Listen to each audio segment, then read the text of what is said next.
नमस्कार विद्यार्थी मित्रांनो, मी विपुल वाघमोडे तुमच्या सगळ्यांचं स्वागत करतो सर्वोदय अकॅडमीच्या आपल्या यूट्यूब प्लॅटफॉर्मवर. मित्रांनो, 1 डिसेंबरला राज्यसेवेची पूर्वपरीक्षा होऊ घातलेली आहे आणि 1 डिसेंबरला ही जी राज्यसेवेची पूर्वपरीक्षा होणार आहे या पार्श्वभूमीवर खरं तर आपण डिस्कस करायला हवं की इतिहास या विषयामध्ये रिव्हिजन करत असताना कोणकोणत्या मुद्द्यांची रिव्हिजन आपण केली पाहिजे. खरं तर हा खूप इम्पॉर्टंट मुद्दा आहे, कारण बऱ्याच विद्यार्थ्यांची शेवटची स्टेज सध्या रिव्हिजनची चाललेली असणार आहे आणि चालली असलीच पाहिजे, कारण आता एक्झाम अगदी तोंडावर आलेली आहे. बऱ्याच विद्यार्थ्यांचे कॉल्स होते, बऱ्याच विद्यार्थ्यांचे मेसेजेस होते की सर एक्झॅक्ट कोणते पॉईंट्स शेवटी आम्ही बघितले पाहिजे एवढं आम्हाला सांगा. शक्यतो आपण त्याला 3 भागामध्ये विभाजित करूया.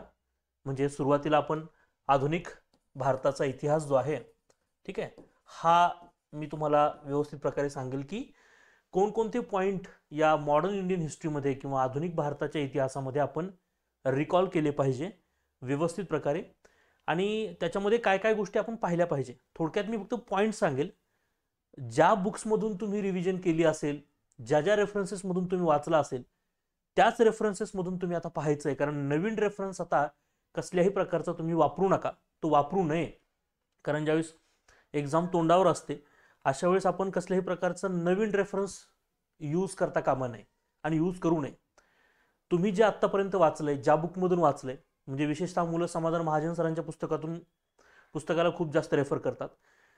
मोस्ट ऑफ विद्यार्थ्यांनी तेच पुस्तक वाचलेलं असेल असं मी कन्सिडर करतो.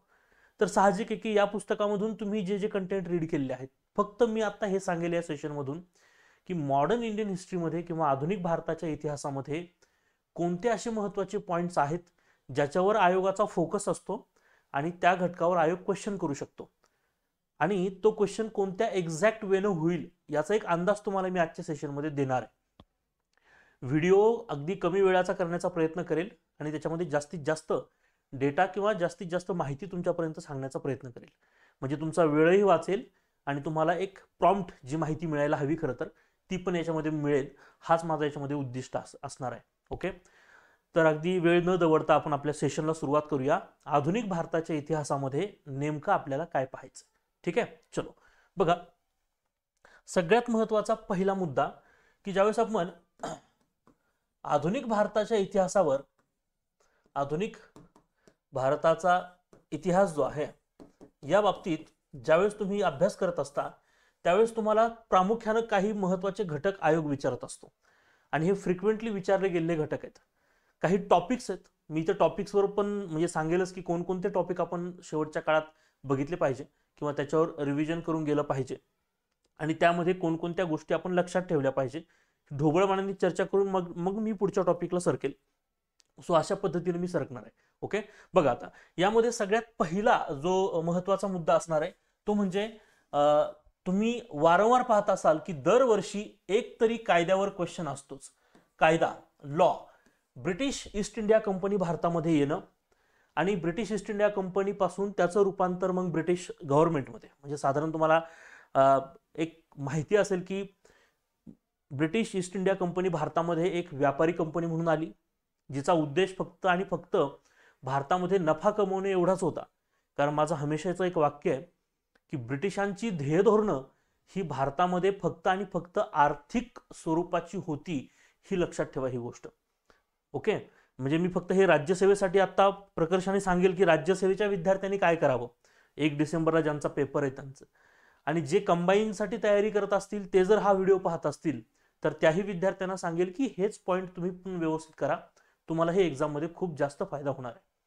बघा, सगळ्यात महत्त्वाचा मुद्दा आहे की कायदा, म्हणजे ब्रिटिश ईस्ट इंडिया कंपनीचे काही कायदे आहेत, म्हणजे त्यांनी बनवलेले किंवा त्यांच्यासाठी बनवलेले काही कायदे आहेत जे ब्रिटिश संसदेकडून पारित झाले होते. उदाहरणार्थ 1773चा रेग्युलेटिंग ऍक्ट. ठीक आहे, बघा रेग्युलेटिंग ऍक्ट हा सगळ्यात महत्त्वाचा एक मुद्दा असणार आहे. त्यानंतर मग त्याच्यामध्ये सुधारणा करण्यासाठी आलेले, मी तुम्हाला हमेशा सांगितलं की या ठिकाणी बघा, मग 1781चा एक कायदा असेल, त्यानंतर 1784चा पिट्स इंडिया कायदा असेल. हा खूप महत्त्वाचा आहे कारण या दोन गोष्टींना खूप जास्त कम्पेअर केलं जातं, 1773च्या रेग्युलेटिंग ऍक्टला आणि 1784च्या पिट्स इंडिया ऍक्टला. त्यानंतरचा असेल 1786चा लॉर्ड कॉर्नवॉलिस त्यावेळेस भारतामध्ये येणार होता. 1786चा जो कायदा आहे त्या कायद्यामध्ये सांगण्यात आलं होतं की जे काही बंधनं या रेग्युलेटिंग ऍक्टनं भारताच्या गव्हर्नर जनरलला दिले होते, घालून ठेवले होते, ह्या बंधनांच्या बाबतीत म्हणजे एक साहजिक होतं की गव्हर्नर जनरल आणि त्याचं काउन्सिल आणि काउन्सिलचा निर्णय हा गव्हर्नर जनरलवर बंधनकारक ठेवलेला होता. तर इथे एक महत्त्वाचा मुद्दा सगळ्यांनी लक्षात ठेवणं गरजेचं आहे की या कायद्यामध्ये एकच तरतूद महत्त्वाची लक्षात ठेवा की गव्हर्नर जनरलवर त्याच्या काउन्सिलचा जो कायदा आहे किंवा त्याच्या काउन्सिलचा जो निर्णय असेल तो बंधनकारक नाही हे या कायद्याने सांगितलं. आणि हाच कायदा किंवा या कायद्यातील तरतूद नंतर पुढील सगळ्याच चार्टर कायद्यांमध्ये फॉलो केली गेली, कारण 20-20 वर्षानंतर जे चार्टर आले त्यामध्ये ह्या सगळ्या गोष्टी फॉलो केल्या गेल्या. लाईक 1793चा जो 20 वर्षानंतरचा आलेला पहिला चार्टर कायदा होता त्याच्यामध्ये काही तरतुदी होत्या. अगदी त्याचप्रमाणे 1813 मध्ये आलेला कायदा, त्यानंतर 1833 मध्ये आलेला कायदा आणि त्यानंतर आलेला 1853चा चार्टर कायदा. कधी कधी क्वेश्चन तुम्हाला कसा होऊ शकतो बघा, ब्रिटिश ईस्ट इंडिया कंपनीला नियंत्रित करण्यासाठी ब्रिटिश पार्लमेंटनं हे कायदे केलेले आहेत. मग यावर क्वेश्चन होण्याचा चान्स कसा बनतो? जर याच्यावर क्वेश्चन झालाच यावेळेस तर क्वेश्चन थोडक्यात मिक्स स्वरूपात करतील की साहजिक आहे की चार्टर म्हणजे जे चार्टर कायदे आहेत 1793च्या नंतरचे 20-20 वर्षानंतर येणारे यांच्या संदर्भात काही फरक विचारतील किंवा तुम्हाला 1833 आणि 1813 या दोन कायद्यांमधला डिफरन्स विचारतील. हालाकी खूप कम्पेअर केलं जातं याच्यामध्ये. पुन्हा एकदा सांगतो, आयोग 1813 आणि 1833 मध्ये कम्पेअर करतं की ब्रिटिश ईस्ट इंडिया कंपनीला काही निर्बंध लावले होते ब्रिटिश पार्लमेंटकडून की भारतीय व्यक्तींच्या शिक्षणासाठी दरवर्षी 1 लाखाची तरतूद 1813 केली आणि अशीच तरतूद फक्त ती संख्या वाढवलेली आहे की दरवर्षी 10 लाख इतका खर्च कंपनीनं करावा असं सांगितलेलं आहे. अगदी त्याच प्रमाणात मी म्हणेल की मुक्त व्यापाराची धोरणं या संदर्भात तुम्हाला इथं नक्कीच डिस्कस करावी लागतील 1813 मध्ये की मुक्त व्यापार हे जे तत्व आहे या तत्वामध्ये साहजिक होतं की कोणत्याही ब्रिटिश नागरिकाला भारतामध्ये येऊन जर व्यापार करायचा असेल तर हा व्यापार त्याला कंपनीच्या नियंत्रणात करावा लागेल. याचाच अर्थ असा की कंपनीची परमिशन घेतल्याशिवाय तुम्हाला भारतामध्ये व्यापार करता येणार नाही. 1813च्या पूर्वी हाच नियम होता. 1813च्या नंतर हा नियम बदलला. 1813ने काय सांगितलं बघा, 1813च्या चार्टर कायद्यानं सांगितलं की कोणताही ब्रिटन नागरिक भारतामध्ये येऊ शकतो, व्यापार करू शकतो, फक्त त्याला चहाचा व्यापार करण्यासाठी आणि चीन सोबत व्यापार करण्यासाठी त्याला कंपनीची गरज असणार आहे किंवा त्याला तिथं कंपनीची मर्यादा असेल. त्याला रादर तो भारतामध्ये कुठेही मुक्त व्यापार करू शकतो. कंपनीशी कनेक्ट असण्याची त्याला काही गरज नाहीये. याचा अर्थ कंपनीचं जे भारतावरचं व्यापाराचं एकाधिकारशाही आपण त्याला म्हणूया, ही एकाधिकारशाही 1813नं कोलॅप्स केली आणि 1833नं ते पूर्णपणे संपवली असं म्हणेल. कारण ज्या पद्धतीनं त्या ब्रिटिश नागरिकाला भारतामध्ये चहाचा व्यापार करण्यासाठी आणि चीन सोबत व्यापार करण्यासाठी कंपनीशी संलग्न राहावं लागत होतं, 1833नं सांगितलं की आता ती संलग्नता सुद्धा काही गरजेची नाहीये. म्हणजे कोणताही ब्रिटनचा नागरिक भारतात येऊ शकतो, व्यापार करू शकतो आणि तो चीन सोबतही व्यापार करेल किंवा चहाचाही व्यापार करेल. कंपनीच्या मध्यस्थीची गरज नाही हे स्पष्टपणे सांगितलेलं आहे. सो हे जे काही 2-3 पॉइंट्स मी तुम्हाला आता बोललोय हे पॉइंट्स एकदा फक्त रिकॉल करा सगळ्यांनी. याच्यावर क्वेश्चन बनण्याचे चान्सेस आहेत. ठीक आहे.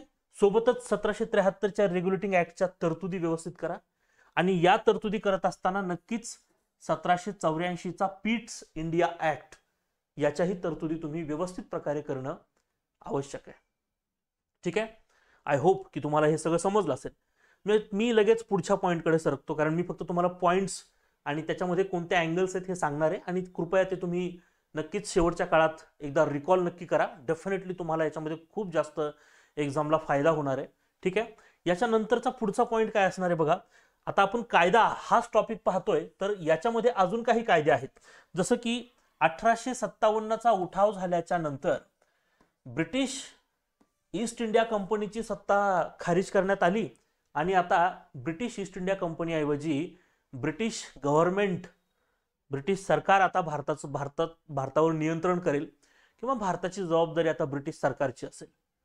आता कंपनीची जबाबदारी राहिली नव्हती 1857च्या उठावाच्या नंतर, आणि म्हणून इथून पुढचे कायदे जरा वेगळे आहेत.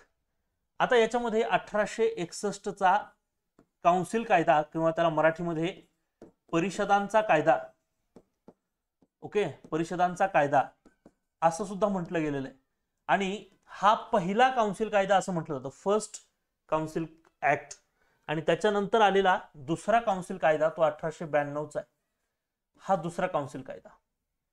या दोन कायद्यांच्या पार्श्वभूमीवर काही गोष्टी तुम्ही नक्की लक्षात ठेवा, कारण लॉजिकली आन्सर द्यायला थोडीशी मदत होते याच्यामध्ये.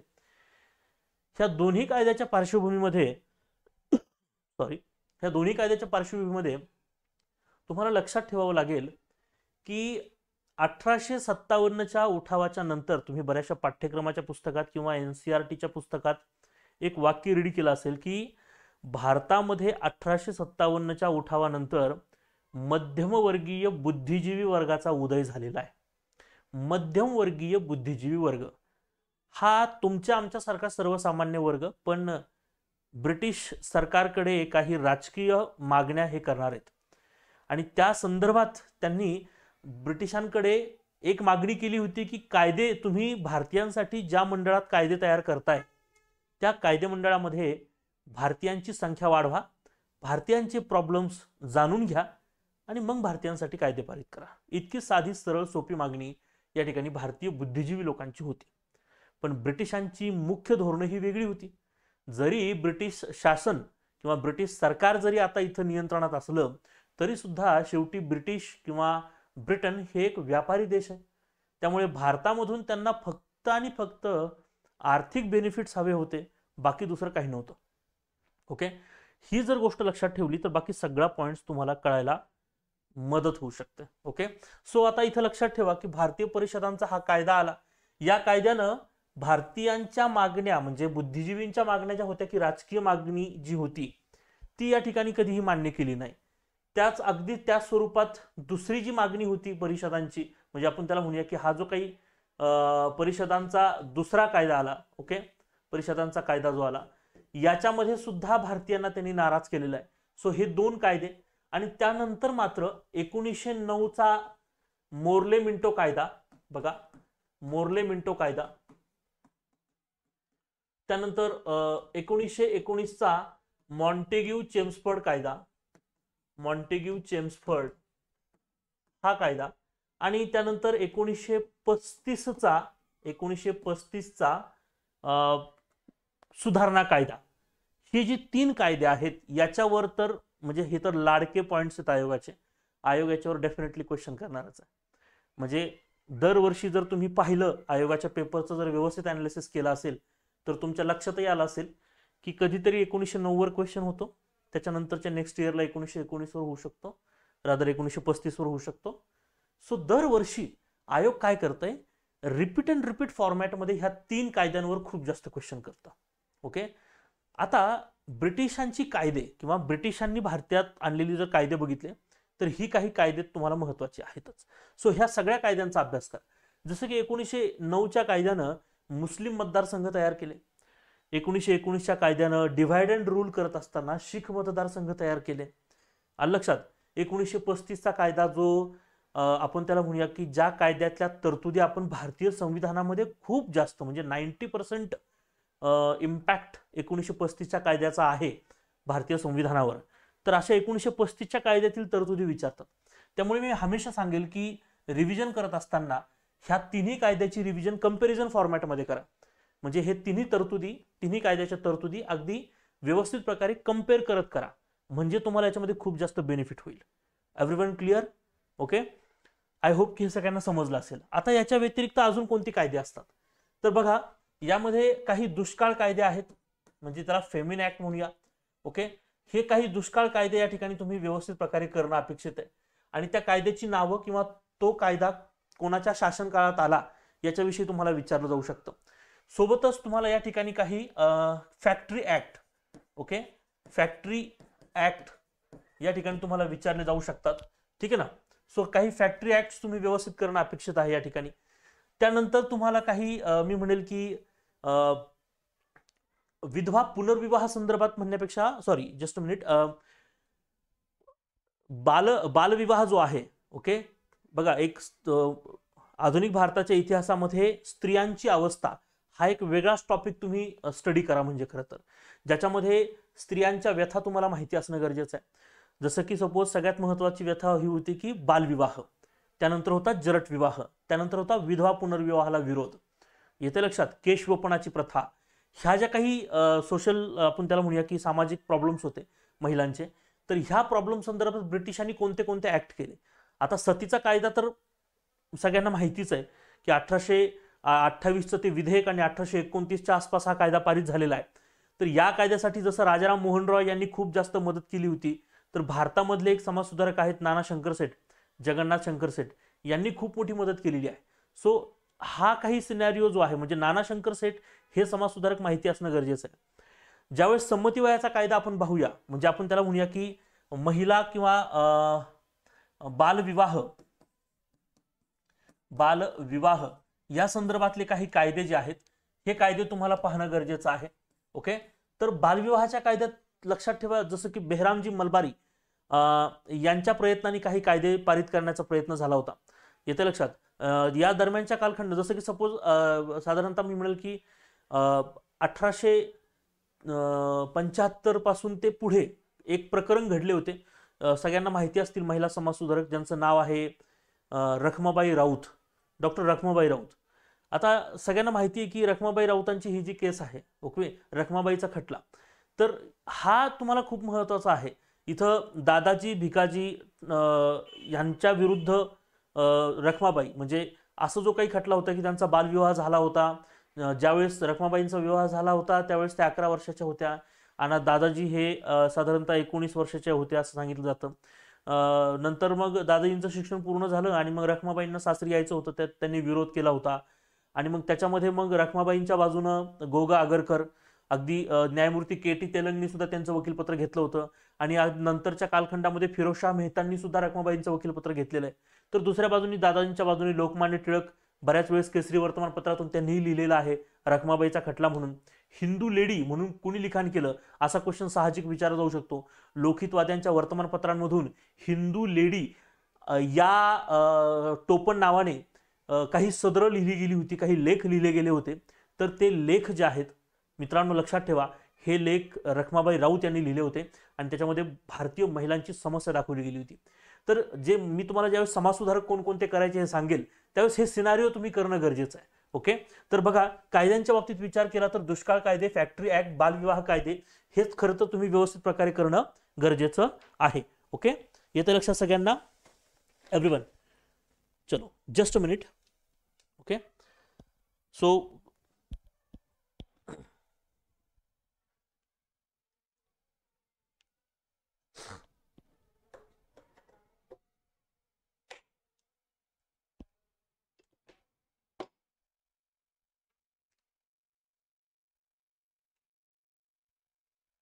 Okay fine.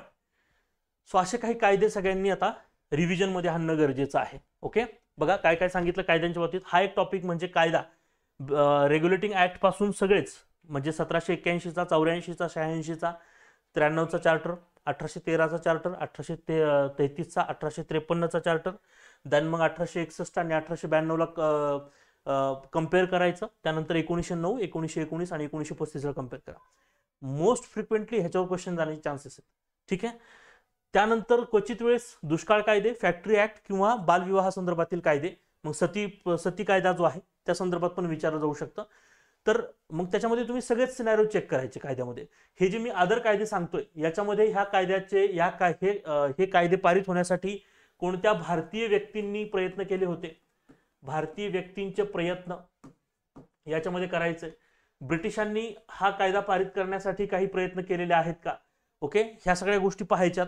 आणि त्या संदर्भातला काही वादविवाद आहे का? ओके, हे पण तुम्हाला पाहणं अपेक्षित आहे. Everyone clear? ओके.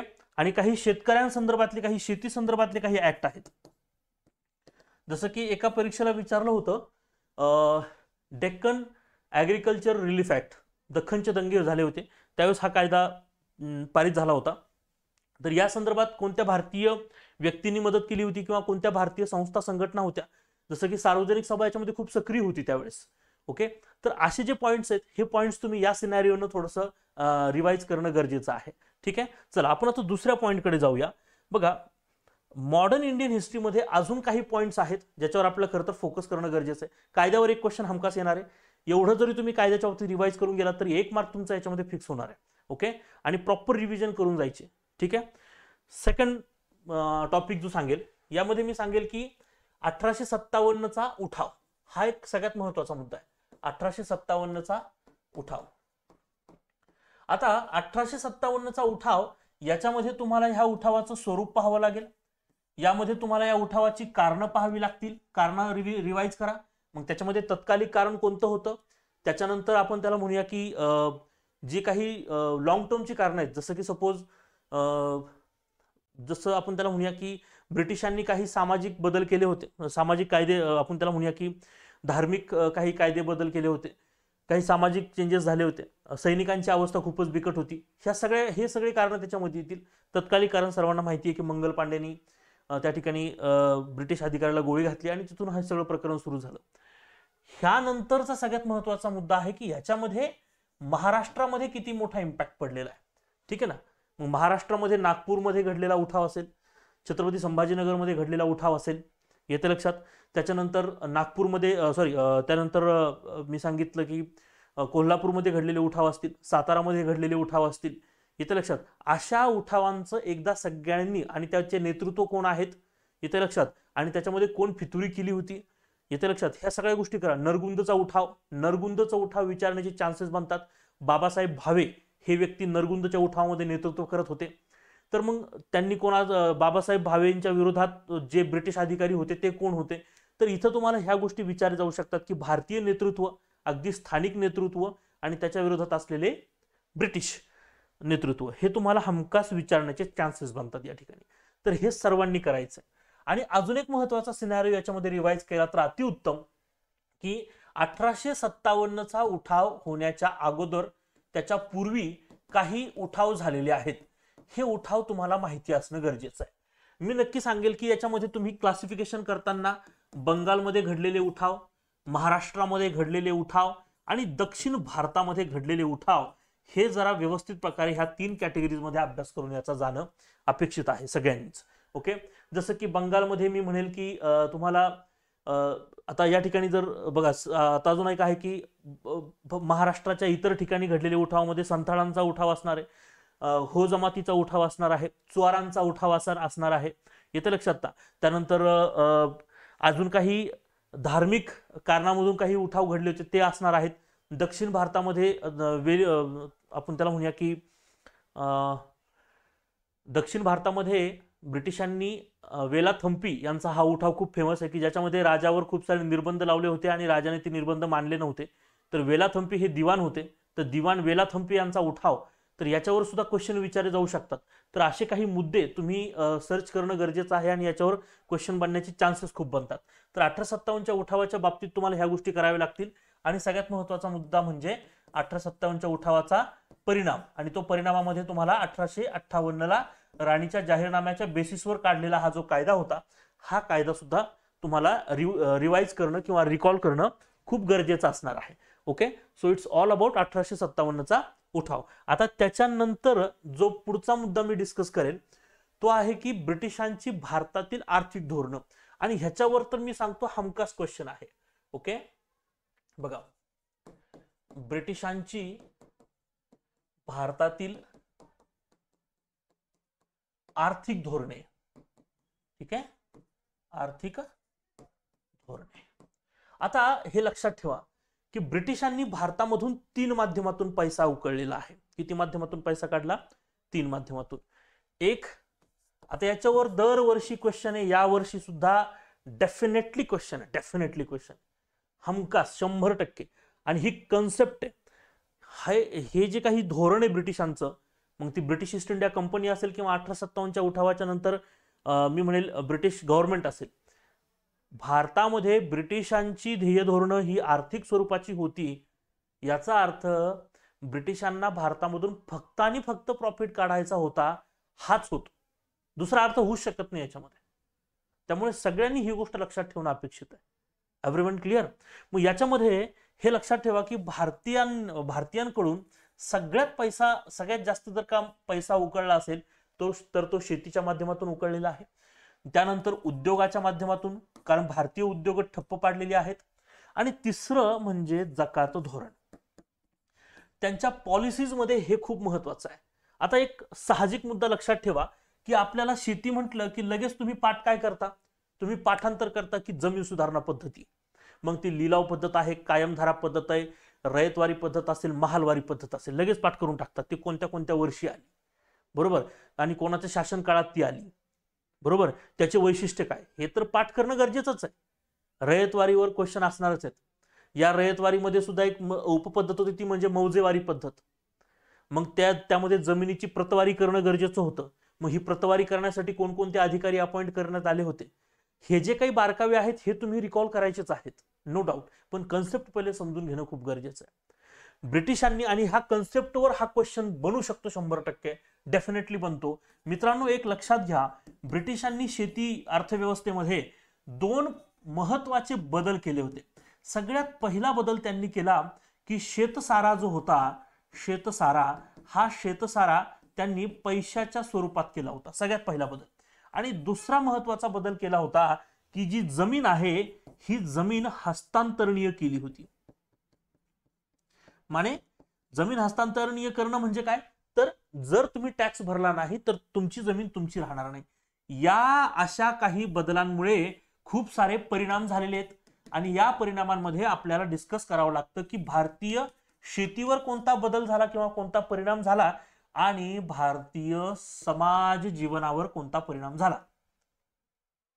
म्हणून या पहिल्या बदलाचा म्हणजे शेतसारा कॅश स्वरूपात करणं, या बदलाचा परिणाम काय होऊ शकतो रे? या बदलाचा परिणाम होऊ शकतो की या ठिकाणी शेतकऱ्यांनी नगदी पिकांची वाढ केली, अन्नधान्याचं उत्पादन जे आहे ते खूपच घटलं. परिणामी समाजावर काय इम्पॅक्ट झाला, तर मानव निर्मित दुष्काळ निर्माण झाले. माने याचा अर्थ काय? याचा अर्थ पाऊस पाणी असून सुद्धा अन्नधान्याचा तुटवडा आहे, मानव निर्मित दुष्काळ आहे. आणि हे नगदी पिकं अशा पद्धतीने पिकवली गेली कारण मार्केटमध्ये ब्रिटिशांनी त्याच गोष्टींना चांगली व्हॅल्यू दिली होती ज्या गोष्टी ब्रिटिशांच्या उद्योगांना फायदेशीर होत्या. उदाहरणार्थ कापूस, चहा, नीळ, ताग. आणि याच्यावर क्वेश्चन झालाय की नाही बघा जरा. 100 वेळेस क्वेश्चन, 100% क्वेश्चन झालेत, वारंवार क्वेश्चन झाले, दरवर्षी क्वेश्चन झालेत. कन्सेप्टवर सुद्धा क्वेश्चन होतो. आणि दुसरा महत्वाचा मुद्दा, जर का सपोज टॅक्स भरता आला नाही, ओके, तर जमीन हस्तांतरणी होऊ शकते. जमीन तुमची सावकाराच्या घशात जाऊ शकते, जमीनदाराकडे जाऊ शकते. आणि ते होऊ नये म्हणून भारतीय शेतकरी याच शेतीवर कर्ज घेत होता किंवा तो कर्जबाजारी बनत होता. आणि हेच कर्जबाजारीपणा एक वेळेस शेतकऱ्यांना पूर्णपणे भिकारी बनवत होता. अशा केसमध्ये शेतकऱ्यांचा, आपण त्याला म्हणूया की शेतकऱ्यांचा संयम तुटला आणि साधारणतः 1875च्या दरम्यान इथं काही दख्खनचे दंगे घडले. यालाच आपण दख्खनचे दंगे म्हणूया. शेतकऱ्यांची आंदोलनं, शेतकऱ्यांची उठावात बदलली आणि शेतकऱ्यांनी सशस्त्र उठाव केला. आणि म्हणून लक्षात ठेवा, शेतकऱ्यांनी जेवढे उठाव केले, जेवढे आंदोलनं केले, जेवढे चळवळी केल्या, ह्या ब्रिटिशांच्या विरोधात नव्हत्या, ह्या सावकाराच्या विरोधात होत्या, ह्या जमीनदारांच्या विरोधात होत्या. एव्हरीवन. सो ही कन्सेप्ट क्लिअर असेल तर मग ह्याच्या नंतर तुम्ही त्याच्यामध्ये पाठ करत बसा. मग ती जमीनदारी पद्धत कोणती, लिलाव पद्धत कोणती, कायमधारा, रयतवारी, महालवारी, त्याचे फॅक्टर्स काय, पाठ करा डेफिनेटली. पण कन्सेप्च्युअल अँगलने ह्याच्यावर क्वेश्चन आलेत की नाही बघा एकदा. आलेत तर ही कन्सेप्ट समजून घ्या, रिकॉल करा व्यवस्थित प्रकारे. उद्योग, युरोपामध्ये औद्योगिक क्रांती घडलेली आहे आणि ह्या औद्योगिक क्रांतीमध्ये आता कच्च्या मालाची गरज जी भारतीय शेतीतून ब्रिटिश पूर्ण करणार आहेत, तो साहजिक होतं की यासाठी भारतीय जे ग्रामीण भागातील उद्योग किंवा भारतीय देशी उद्योग होते ते यामध्ये नष्ट झाले आणि ब्रिटिशांचे उद्योग भारतामध्ये चालायला लागले. जकात धोरणं, त्यांची टॅक्स सिस्टीम, ह्या सगळ्या धोरणावर तुम्हाला जरा रिकॉल करावं लागेल. एकदा प्रॉपर रिकॉल करून जा, डेफिनेटली तुम्हाला याच्यामध्ये फायदा होऊ शकतो. सो हा एक चॅप्टर आहे ज्याच्यामध्ये तुम्हाला छान पद्धतीनं रिकॉल करता येऊ शकतं आणि मार्क्स याच्यामध्ये मिळवता येऊ शकतात. ठीक आहे, मग याच्यामध्ये तुम्ही बाकी ज्या पद्धती आहेत ह्या पद्धती तुम्ही नक्कीच अभ्यासायच्यात. कोणत्या पद्धती अभ्यासा? लिलाव पद्धत अभ्यासा, त्यानंतर कायमधारा, त्यानंतर रयतवारी आणि नंतर महालवारी.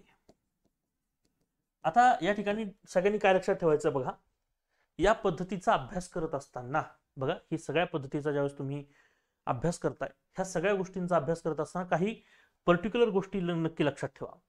इथं तुम्हाला ही पद्धत कोणाच्या शासन काळात आली, कोणत्या कालखंडात आली, तिचे फीचर्स काय, ह्या 3 फॅक्टरवरच ह्या पद्धती अभ्यासायच्या आणि ह्याच्या बाहेर क्वेश्चन जात नाही.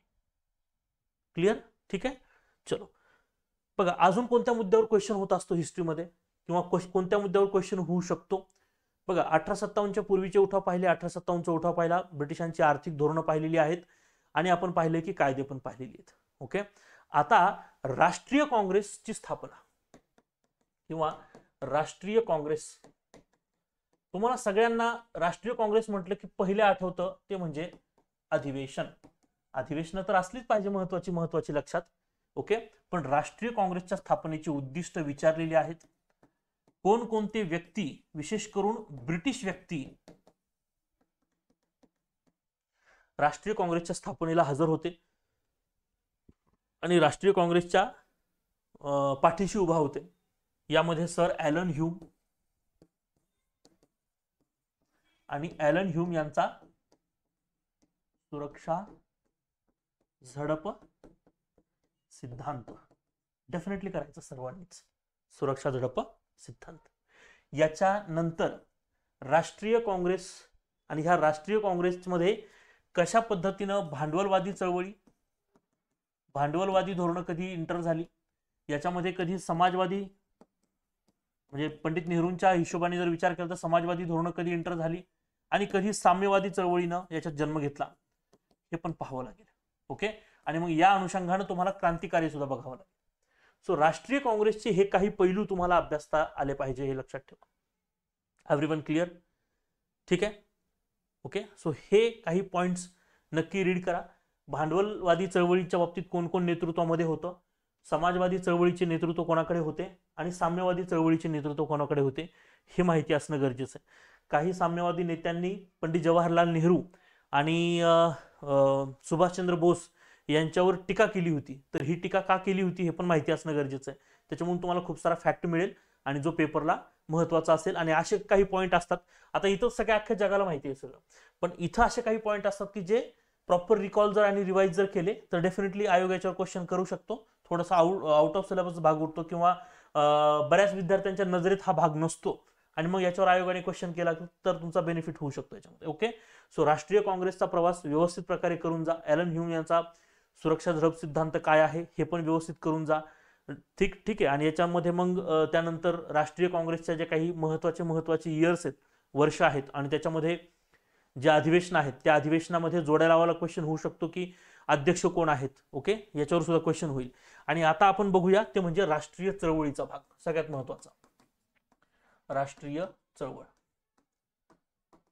आता काही गोष्टींना या दरम्यानच्या काळातल्या काही गोष्टींना 100 वर्ष पूर्ण झालेली आहेत, जसं की साहजिक आहे. आता उदाहरणार्थ राष्ट्रीय चळवळ, आता या ठिकाणी लक्षात ठेवा इथं बंगालची फाळणी घडली होती बघा. म्हणजे मी हमेशा एक गोष्ट इथं सांगेल, इथं कसं लक्षात ठेवायचं, साधारणतः 1900 ते 1910 या कालखंडाच्या रेंजमध्ये तुम्ही बंगालची फाळणी रिवाइज करा. बंगाल फाळणी प्रॉपर रिवाइज करायची. ओके, 1905 ला झालेली बंगालची फाळणी आहे ती प्रॉपर रिवाइज करा.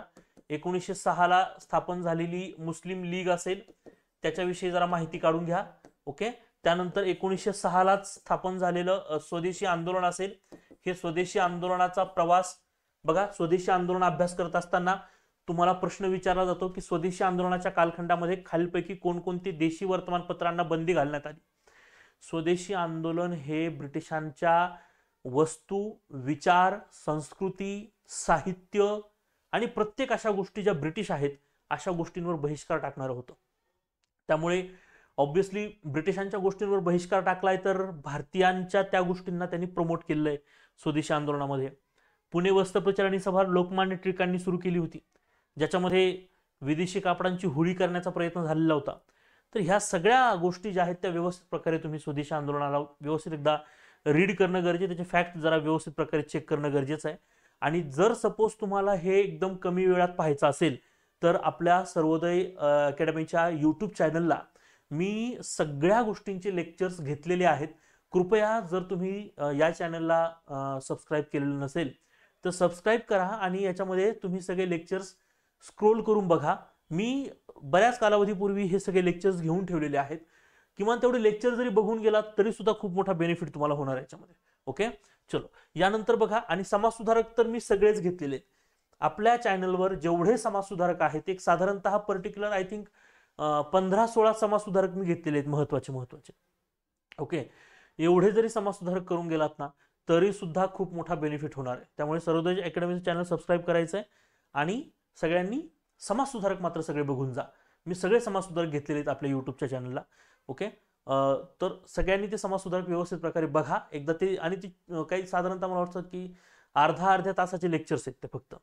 ठीक आहे, तर साधारणतः मला असं वाटतं की 2-3 तास जरी तुम्ही 3-3.5 तास जरी दिलेत समाजसुधारकांसाठी आणि तेवढे लेक्चर बघून जरी गेलात तरी खूप मोठा बेनिफिट होऊ शकतो. ठीक आहे, चलो बघा. स्वदेशी आंदोलन व्यवस्थित करून जा.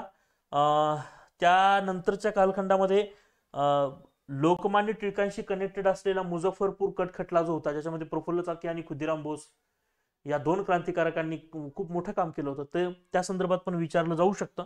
1909चा कायदा तर कराच, बट इथं ही मला असं वाटतं की या 1900 ते 1910 मध्ये एवढेच गोष्टी तुम्ही करून जाणं अपेक्षित आहे. 1911 ते 1920 या दरम्यानच्या कालखंडामध्ये मी नेहमी 2 स्ट्रीम करतो. एक म्हणजे महात्मा गांधीजी यांच्या बाबतीत एक स्ट्रीम आहे आणि त्यानंतर लोकमान्य टिळक लोकमान्यांच्या बाबतीत एक गोष्ट असणार. म्हणजे इथे मग तुम्ही होम रूल चळवळ ही व्यवस्थित करणं गरजेचं आहे. आणि मग त्याच्यामध्ये होम रूल चळवळीमध्ये ऑब्व्हियसली ॲनी बेझंट यांचं कार्य तर तुम्ही बघायचंच आहे. होम रूल लीगची स्थापना सगळ्यात पहिल्यांदा लोकमान्य टिळकांनी केली एप्रिल 1916 मध्ये आणि सप्टेंबर 1916 मध्ये ॲनी बेझंटनी स्थापना केलेली आहे. हालाकी होम रूल ही संकल्पना सगळ्यात पहिल्यांदा ॲनी बेझंट यांनी काढली होती, पण लीगची स्थापना मात्र लोकमान्य टिळकांनी सुरुवातीला केली होती. ओके, तो कोणाची कार्यक्षेत्र किती आहेत वगैरे लक्षात ठेवून जा, पेपरला विचारण्याची चान्सेस बनतात. लोकमान्य टिळकांच्या संदर्भात जर पाहायला गेलं तिथं मॉन्टेग्यूची घोषणा करून जा. मॉन्टेग्यूची घोषणा जी आहे ही घोषणा खूप महत्वाची आहे. ओके, त्याला ऑगस्ट घोषणा म्हणतात कारण ऑगस्ट 1917 मध्ये मॉन्टेग्यूनं घोषणा केली आणि सांगितलं की आम्ही दर 10-10 वर्षानंतर ब्रिटिशांना बेनिफिट्स देऊया, कारण युरोपामध्ये पहिलं महायुद्ध वगैरे चालू होतं तर भारतीयांची गरज होती त्यांना. सो दॅट्स वाय त्यांनी ते सगळं केलं होतं. आता यावरच साहजिक होतं की लोकमान्य टिळकांनी विरोध केला आणि लोकमान्य टिळकांनी सांगितलं की तुम्ही जर आम्हाला 10 वर्षांनी बेनिफिट देताय तर आम्ही पण तुम्हाला 10-10 वर्षानंतर हेल्प करू, मदत करू. ओके, सो याला प्रतियोगी सहयोगिता तत्व म्हणूया. मग याच्यामध्ये जे मवाळ आहेत राष्ट्रीय काँग्रेसमधले हे मवाळ परत एकदा नाराज झाले आणि सुरेंद्रनाथ बॅनर्जी यांच्या नेतृत्वामध्ये एक नवीनच पक्ष जो आहे तो त्यांनी स्थापन केला होता. ओके, तर एक लक्षात ठेवा की हा पक्ष कोणता आहे. तो पक्ष जो आहे तो सुरेंद्रनाथ बॅनर्जींच्या नेतृत्वामध्ये स्थापन केलेला पक्ष होता. ठीक आहे, तर हे अशा पद्धतीनं आपण त्याला म्हणूया की स्वतंत्र प्रागतिक पक्षाची स्थापना त्यांनी केलेली. ओके, तो पक्षाचं नाव काय आहे इथं, स्वतंत्र प्रागतिक पक्ष. तो सुरेंद्रनाथ बॅनर्जींच्या नेतृत्वामध्ये काही मवाळांनी स्थापन केला होता काँग्रेस अंतर्गतच. तर हे सुद्धा तुम्हाला माहिती असणं गरजेचं आहे. आणि मग त्यानंतर मी म्हणेल की मॉन्टेग्यूची घोषणा झाल्यानंतर साऊथ बरो कमिशन भारतात आलं होतं. साऊथ बरो कमिशन. आता हे साऊथ बरो कमिशन जे आहे याच्यासमोर कोणी कोणी साक्ष दिली असा प्रश्न विचारला जाऊ शकतो. म्हणजे डॉक्टर बी आर आंबेडकरांनी साक्ष दिलेली आहे, राजश्री शाहू महाराजांनी साक्ष दिलेली आहे, विरा शिंदे यांनी साक्ष दिलेली आहे, सरोजिनी नायडू यांनी पण साक्ष दिलेली आहे. ओके, सो अशा खूप साऱ्या लोकांनी या साऊथ बरो कमिशन समोर साक्ष दिली. तर हे काही फॅक्ट तुम्हाला माहिती असणं गरजेचं आहे, हे पण व्यवस्थित करून जा. ओके, आणि महात्मा गांधीजींच्या बाबतीत विचार केला तर इथं तुम्हाला सगळ्यात महत्वाचा मुद्दा आहे असहकार आंदोलन. आता हे असहकार आंदोलन त्याची पार्श्वभूमी म्हणजे जालियनवाला बाग हत्याकांड, त्याच्यामुळे मग ब्रिटिशांनी केलेल्या हिंसेच्या निषेधार्थ भारतीयांनी केलेलं अहिंसक आंदोलन म्हणजे असहकार आंदोलन. मग असहकार आंदोलनाचं स्वरूप काय होतं, मूळ तत्व काय होतं, त्याच्यामध्ये बहिष्कार वगैरे हे चतुसूत्री सारखं तत्व राबवलं होतं का, कारण पहिली चतुसूत्री तर स्वदेशीमध्ये राबवली गेली होती, मग तसंच तत्व इथं राबवण्यात आलं. मग त्यानंतर मग चौरी चौरा घटना घडली आणि हे आंदोलन थांबलं आणि मग त्यानंतर गांधीजींना अटक करण्यात आली होती. याच्यानंतर मग हा जो काही सिनॅरिओ संपतो आणि त्यानंतर साधारणतः 1921 ते 1930 या कालखंडामध्ये एक काही प्रवास चालू होऊन जातो. आता या प्रवासामध्ये तुम्हाला लक्षात यायला हवं की काही गोष्टींना 100 वर्ष पूर्ण झालेली आहेत आणि ते आपण डेफिनेटली या ठिकाणी करणं अपेक्षित आहे मित्रांनो. जसं की 1923च्या इलेक्शन्स म्हणजे 1919च्या कायद्यानं काही निवडणुका सांगितल्या होत्या, म्हणजे 1919च्या जे निवडणुका सांगितल्या गेल्या होत्या या कायद्यानं, त्या कायद्यानुसार काही निवडणुका झाल्या. मग त्या निवडणुका 1923ला झाल्या, 1926ला झाल्या, माझ्या माहितीनुसार 1934-36ला पण निवडणुका झाल्या आणि 1946ला पण निवडणुका झाल्या. तर अशा पद्धतीने ही माहिती तुम्हाला असणं गरजेचं आहे. 1923चा जो कालखंड म्हणजे 1923 मध्ये स्वराज्य पार्टीची स्थापना झाली आणि तुम्हाला डेफिनेटली याच्यावर क्वेश्चन विचारण्याचे चान्सेस बनतात की स्वराज्य पार्टी, मोतीलाल नेहरू, चित्तरंजन दास ज्यांना देशबंधू दास असं म्हटलं जातं, पंडित मदन मोहन मालवीय वगैरे वगैरे.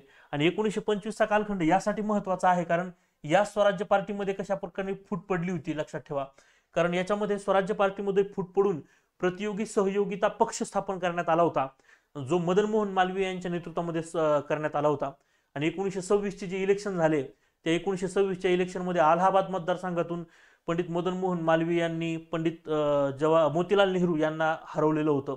तर ह्या सगळ्या गोष्टी यामध्ये तुम्हाला विचारल्या जाऊ शकतात. तर बारीक बारीक मुद्दे आहेत, थोडे व्यवस्थित करून जाणं अपेक्षित आहे. ओके, 1924च्या कालखंडामध्ये ज्या काही घटना घडल्या त्या पण व्यवस्थित करून जा. तर ही रेंज तुम्ही व्यवस्थित करणं गरजेचं आहे कारण यावेळेस क्वेश्चन विचारलेले. आता याच्यानंतर पुढे मग जो सायमन कमिशन येतो, त्यानंतर नेहरू रिपोर्ट आहे. ओके, त्यानंतर जिनांच्या 14 मागण्या असतील, लक्षात ह्या सगळ्या गोष्टी ज्या आहेत या गोष्टी, आणि मग सायमन कमिशनचा रिपोर्ट असेल, या गोष्टींमध्ये ना इथं तुम्हाला घटनाक्रम विचारण्याचे चान्सेस बनतात. की सगळ्यात पहिले सायमन कमिशनची घोषणा झाली. सायमन कमिशनची घोषणा 1927ला झाली. बघा, 1927ला सायमनची घोषणा झाली, त्याच्यामध्ये एकाही भारतीयांचं नाव नव्हतं. लगेचच्या लगेच 1927च्या अधिवेशनामध्ये राष्ट्रीय काँग्रेसने विरोध केला. ओके, आणि मग त्याच्यानंतर मग लॉर्ड बर्कनहेडने चॅलेंज केलं. लॉर्ड बर्कनहेडने सांगितलं की भारतीय लोक स्वतःचं संविधान बनवू शकत नाहीत आणि बनवत असतील तर सगळ्या पक्षांनी एकत्र येऊन संविधानाचा ढाचा बनवून दाखवा किंवा एक तुम्ही काय तुमचं संविधान कसं असेल सांगा.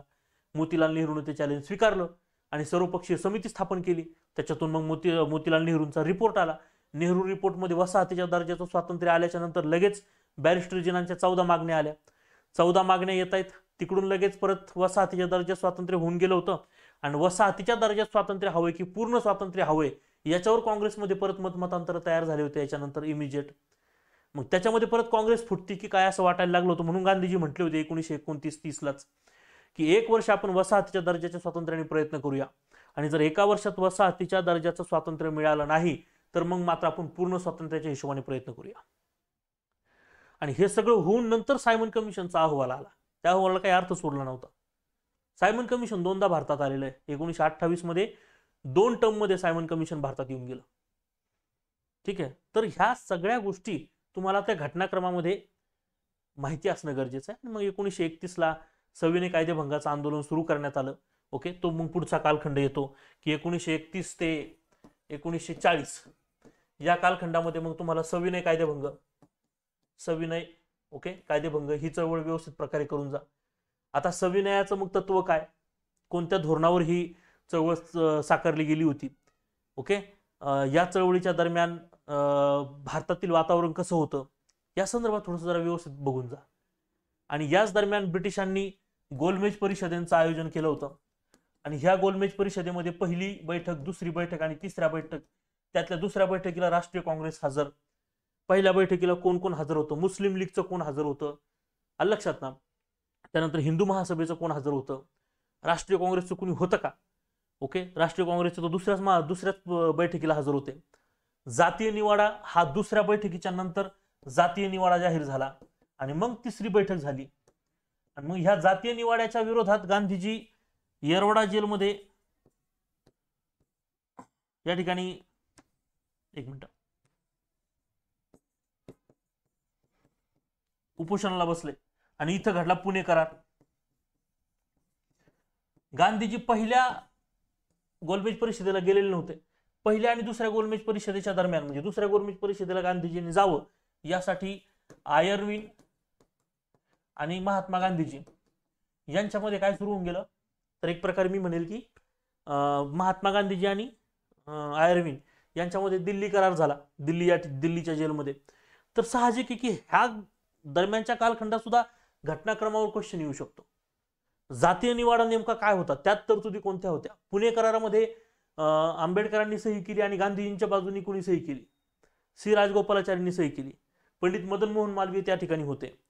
तर हे लक्षात ठेवा, गांधीजींनी सही केली का गांधीजींनी सही नाही केली. तर ह्या सगळ्या गोष्टी तुम्हाला माहिती असणं गरजेचं आहे. Everyone clear? ओके. आणि मग त्याच्यानंतर 1935चा कायदा तुम्हाला मी सुरुवातीला सांगितलं की व्यवस्थित कायदे करा. ओके. आणि मग नंतर सेपरेट एक भाग येतो, तो म्हणजे सुभाषचंद्र बोस.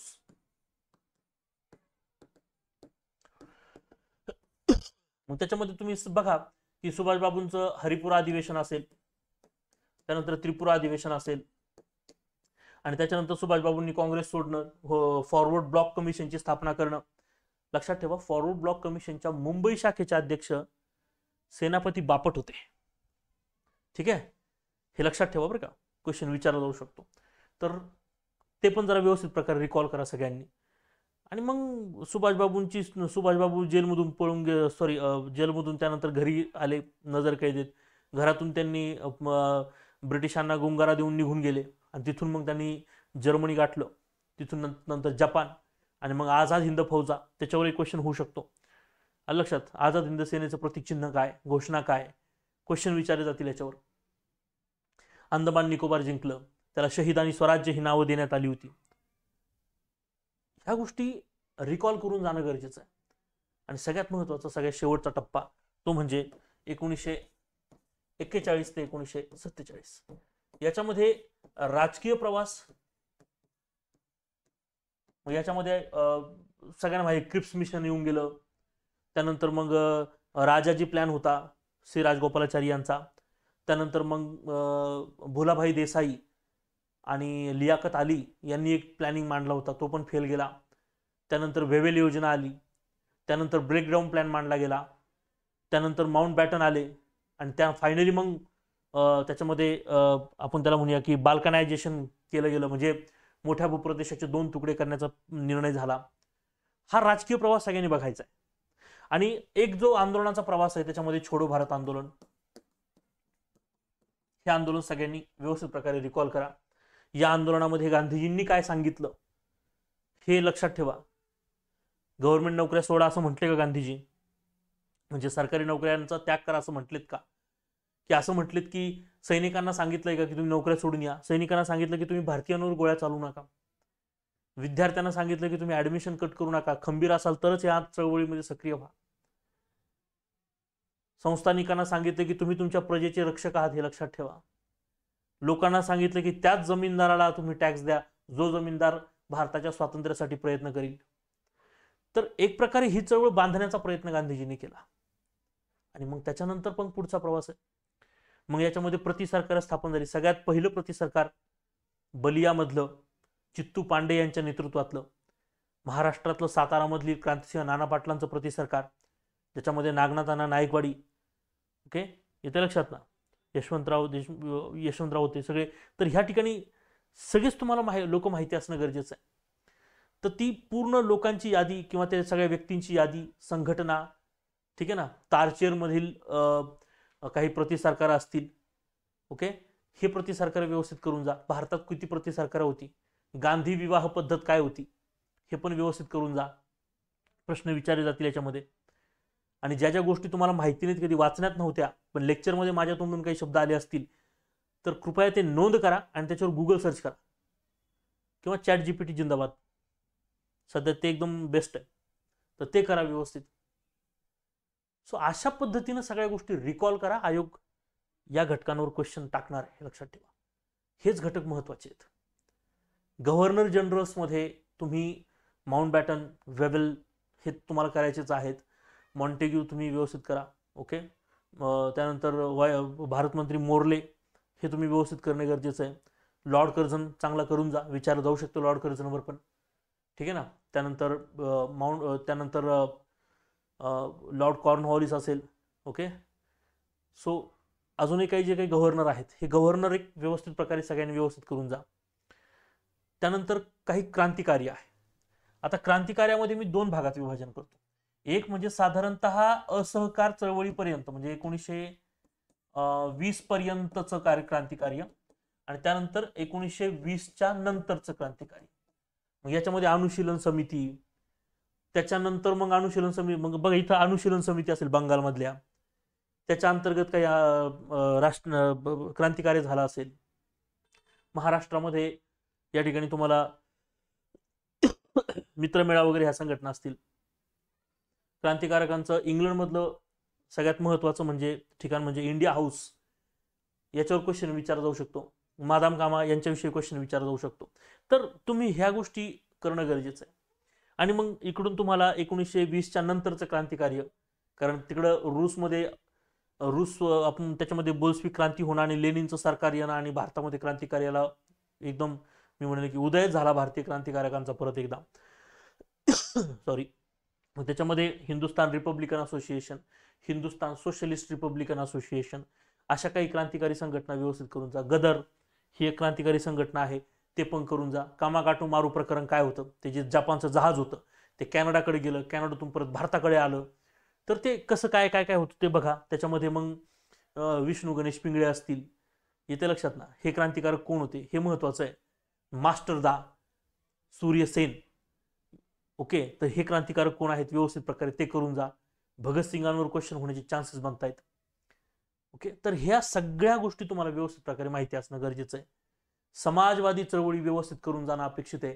साम्यवादी चळवळीवर क्वेश्चन हमखास होणार आहे, कारण 1924ला रूसचा मी म्हणेल की साम्यवादावर एक प्रकारे सरकार गठीत करणारा व्यक्ती लेनिनचं निधन झालेलं आहे 1924 मध्ये. त्याला 100 वर्ष होतात. तर या आस्पेक्टने का होईना पण भारतामध्ये साम्यवादी आंदोलन परत एकदा सक्रिय झाले, आणि मग म्हणून साम्यवादी चळवळीवर क्वेश्चन हमखास होऊ शकतो. कामगार चळवळीवर क्वेश्चन होऊ शकतो. Okay. All India trade union Congress काय होतं विचारलं जाऊ शकतं. NN जोशी. ओके. नारायण मेघाजी लोखंडे, ठीक आहे ना. मग ते ऑल इंडिया ट्रेड युनियन काँग्रेसमध्ये परत फूट पडली, मग त्याच्यामध्ये ॲम्स्टरडॅम गट आणि त्याच्यानंतर मग जो मॉस्को गट आहे त्या गटानुसार परत एकदा भारतामध्ये एक तर सुधारणावादी आंदोलनं आणि क्रांतिकारी आंदोलनं सुरू झाली.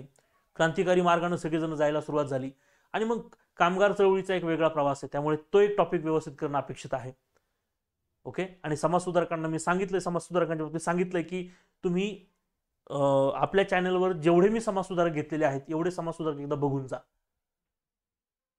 It is more than sufficient. So एक दिवस जर तुम्ही मॉडर्न इंडियन हिस्ट्रीच्या रिव्हिजनसाठी देत असाल तर ह्या सगळ्या घटकांना एकदा तुम्ही नजरेखालून व्यवस्थित प्रकारे वाचणं गरजेचं आहे. एव्हरीवन डेफिनेटली याच्यावर तुम्हाला क्वेश्चन्स बनणार आहेत. ओके. ठीक आहे. आजचं सेशन तुम्हाला कसं वाटलं मला कमेंट बॉक्समध्ये नक्की सांगा. तुमचे डाऊट्स असतील तरी कमेंट्समध्ये विचारू शकता. ओके. सो चॅनलला सगळ्यांनी लाईक करायचं, आणि कोणी सबस्क्राईब केलं नसेल तर सबस्क्राईब करा. ओके. आणि यानंतर आता कंटिन्युअसली आपण पुढे आता हे झालं 2024च्या संदर्भातलं. 2025 संदर्भात डिस्क्रिप्टिव्ह पॅटर्न या संदर्भात मी एक सिरीज लॉन्च करतोय, ज्याच्यामध्ये प्राचीन इतिहास, मध्ययुगीन इतिहास विथ आर्ट अँड कल्चर आणि जगाचा इतिहास या संदर्भात मी एक सिरीज परत तुमच्यासमोर आणणारच आहे. तर त्यामुळे सगळ्यांनी चॅनलला सबस्क्राईब करून ठेवा आणि पुढील डिस्क्रिप्टिव्ह पॅटर्नला सुद्धा आपण तयार राहूया. ओके. ठीक आहे. सो सगळ्यांना परीक्षेसाठी खूप साऱ्या शुभेच्छा. All the best. Thank you so much.